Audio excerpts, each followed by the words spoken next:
And welcome back to the Touchline Talk show. Thank you so much for tuning in.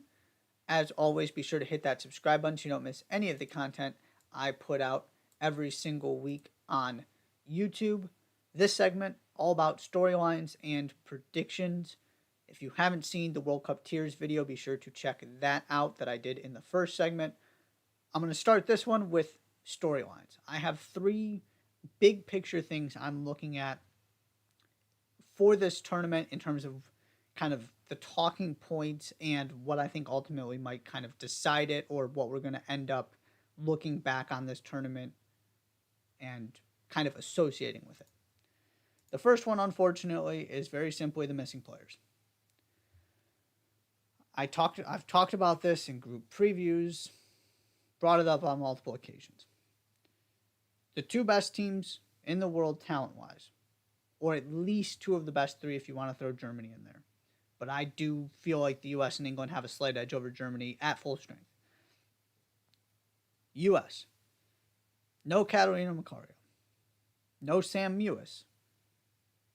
And those two players, it's been at least Macario was hoping to come back. Sam Mewis is obviously dealing with a very long-term injury that kept her out. But those are just the secondary ones that it's easy to forget about, the players that probably would have been on this roster that aren't. And then you talk about Mallory Swanson, who's arguably been this team's best player over the past year and a half or so, and your captain and Becky Sauerbrunn. That's a huge deal for any team. And then you go to England. Similar situation. Best attacking player, Beth Mead.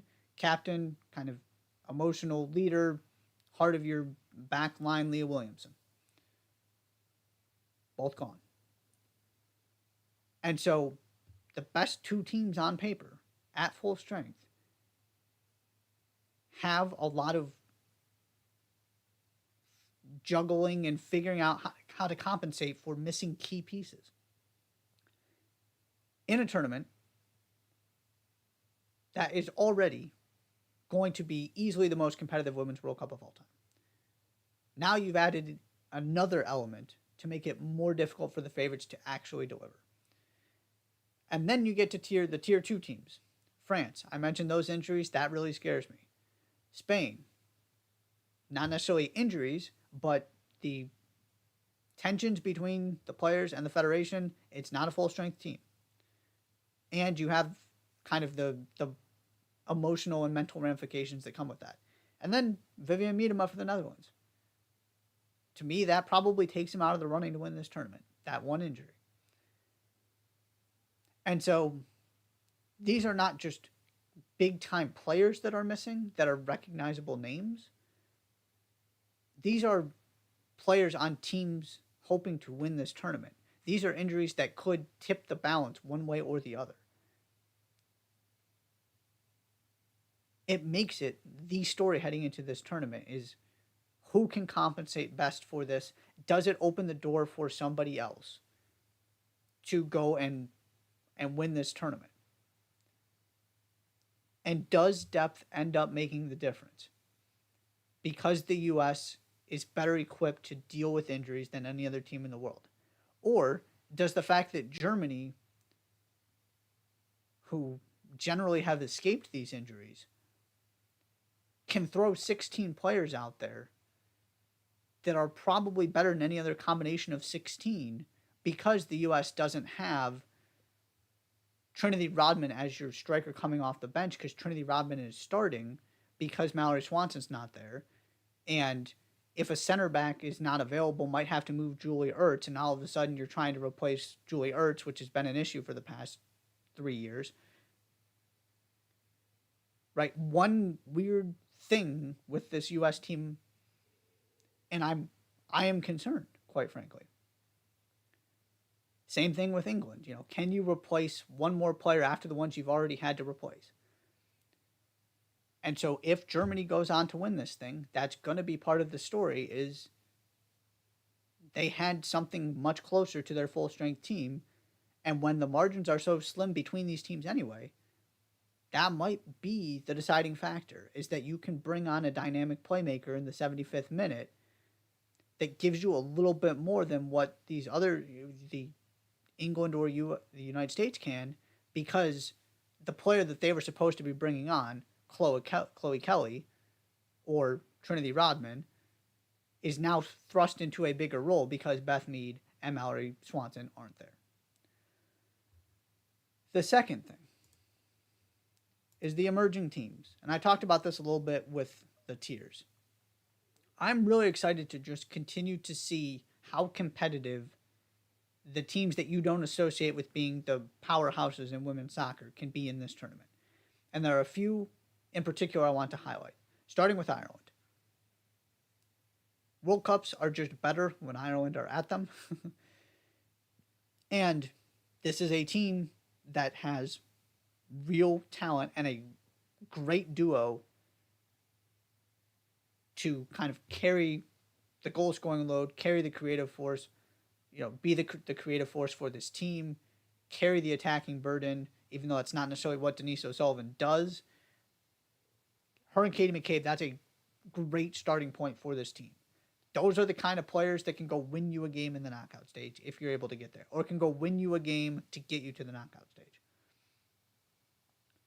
Zambia, with that attacking talent that they have, excited to see what they can do as they're kind of continuing, you make an Olympics, continuing to develop there. Argentina fell off the map a little bit, starting to really get back on track. Exciting players, very talented players. What can they do in this tournament? And then the other one is Colombia.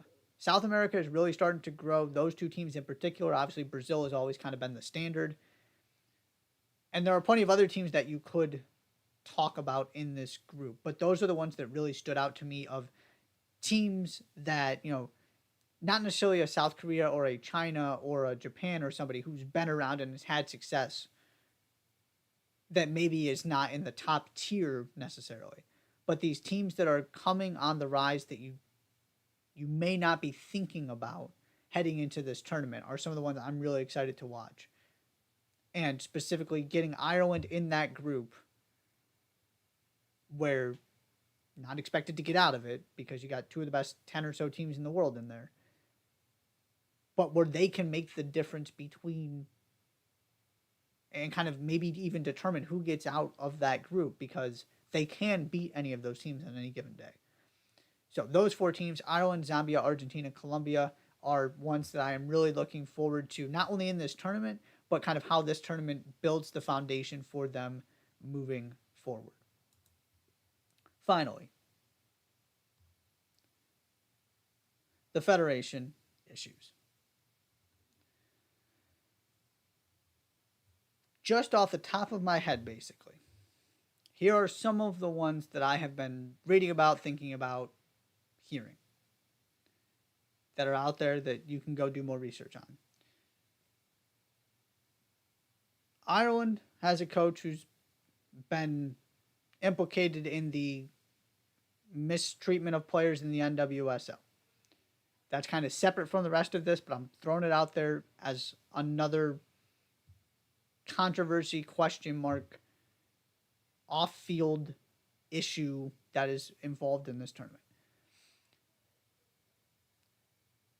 You have the federation issues, Spain, France, Canada, England. Spain, obviously, there are players who aren't there. How does it work bringing these players like Alexia Putellas back into the fold after all of the tension and just everything that has gone on? I mean, players just resign from the national team. Some of them are playing in this tournament. It's not like everything has changed, but they're back. France, you had the same kind of situation where your captain, Wendy Renard, said, I'm not playing in the World Cup. Coaching change, she's back. How does that all work? Canada, all kinds of frustrations on both the men's and women's sides with this federation. Couldn't get them a send-off game.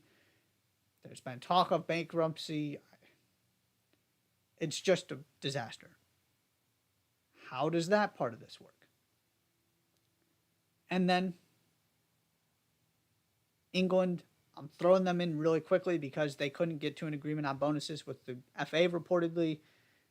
That one is the less concerning for me than these other ones, but even your reigning European champions federation issues heading into this tournament. And then you have the stories, and these are just the ones that I have seen and read about. I would not be surprised at all if they are far from the only ones. But Jamaica, all kinds of frustrations with their federation. That's also been going on the men's side for a long time. And Nigeria with some of the stuff that's gone on there. It's just really difficult to perform at your best in the most important tournament of your career when you don't feel like your federation is supporting you, when you don't have the resources that you want, that you feel like you need. It just creates a lot of distractions and frustration that keep you from being 100% locked into what you're there to do. And so this is going to be a story because players have not been shy about sharing their frustrations. And whether it's just the impact it has on the tournament or whether we hear more during this tournament and more things come to light, players are speaking out, whatever it might be, this is going to be part of the Women's World Cup and women's soccer in general until these issues don't exist anymore. And the U.S. has really set the bar and kind of continued to push. And you're seeing other federations follow suit. And so as that is happening, there are going to be these issues, these tensions, these off-field dramas with federations, and this tournament is not immune to that.